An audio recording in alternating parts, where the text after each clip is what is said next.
So I'm joined by Toni Minichiello, former coach of Olympic gold medalist Jessica Ennis-Hill. Toni, thanks for attending tonight. How important is it that the university celebrates the success of its young and elite athletes?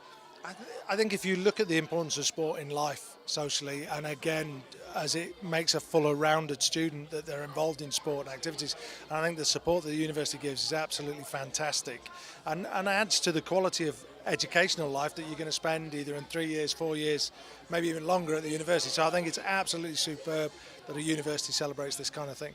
And it's a big commitment from the athletes themselves, because studying for a degree is hard enough, and let alone fitting in the training and standard of training that they need to in order to compete in the national competitions. I think these kids are very clever kids. They're a lot cleverer than I was when I went to the university. But no, it's time management. But you're talking about very dedicated individuals. So no, I think they handle it well. But it's superb to see.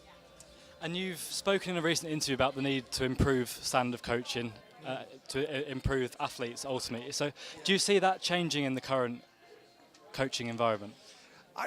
I would hope so. I don't see it immediately. I think there are other things on the agenda, and everything's very much athlete focused at the moment. So coaches aren't actually, I don't think, are at top of the agenda. It's more about culture and athletes specifically, and funding, of course. So, but the hope is that at some stage there would be a decent coaches association, and coaching would rise to a level that's much more acceptable. I think in Britain, much more accepted, and given more of a professional status. And you've worked with one of the best in Jessica Ennis-Hill, it's arguably to say. What separates those top elite performers from athletes that don't tend to make it at that really top elite level? I think you have to say super competitive individuals at everything and anything that they do. Work ethic is a massive factor, but also at the very top end is that humility, that modesty about them. I think that's the thing. They're not trying to be somebody they're not. They are who. What you see is what you get, I think, with those kind of people. So yeah, those are the things, that great humility.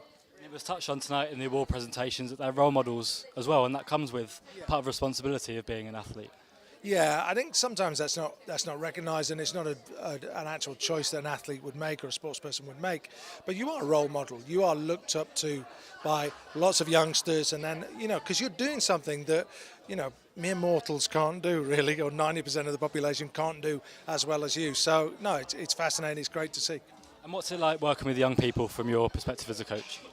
It's incredibly rewarding, because you see the success, you see them grow as people through the experiences they get through sport, because they're travelling to places and around the globe, and the experiences are mixing and so on. But a lot of people don't travel much further than their own actual city from that point of view. So sport gives you the opportunity for travel, for personal development and things like that, and growth as a person.